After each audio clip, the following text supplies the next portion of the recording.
across as far as Paudie O'Sullivan. Off his left hand side and straight over the bar.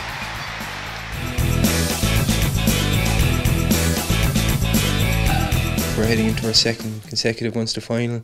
We're beating an All-Ireland final as well last year, so I suppose it's kind of looking forward now, this team. It's about time in a way that this team got a bit of silverware on the board. I think, as I outlined there, we've lost the last, 2 finals that we've played in, so heading down to Páirc Uí Chaoimh to play Limerick in a Munster final in the last ever game that will be played in Páirc Uí Chaoimh is a massive day to look forward to. It's going to be a massive occasion.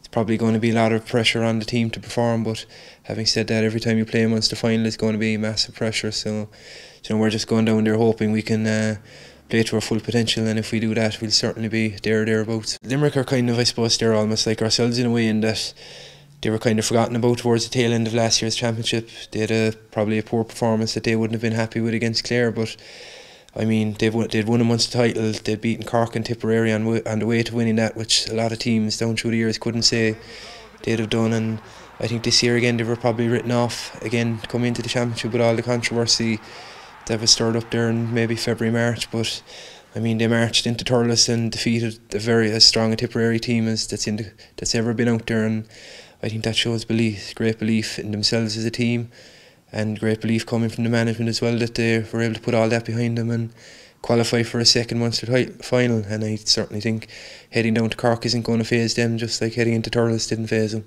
If you look at the changeover of players, we obviously lost a couple with retirements, Brian Murphy and Tom Kenny, 2 massive losses, but I suppose that's offset by Aidan Walsh, Damien Cahalano and Cadigan coming back from the footballers, as well as the likes of Alan Cadigan and Mark Ellis, who were involved with the squad last year but maybe not as prominent as they have been this season. But I think it's massively important. They say you have to lose one before you really enjoy what it feels like to win one, and that's certainly us this year, where the hurt from last year is still fairly strong. Munster final and All-Ireland final kind of makes it twice as bad, so we're really setting out our stall to try and right the wrongs, I suppose, of last year and put the trophies on the board, as opposed to having a long dark winter ahead of us again.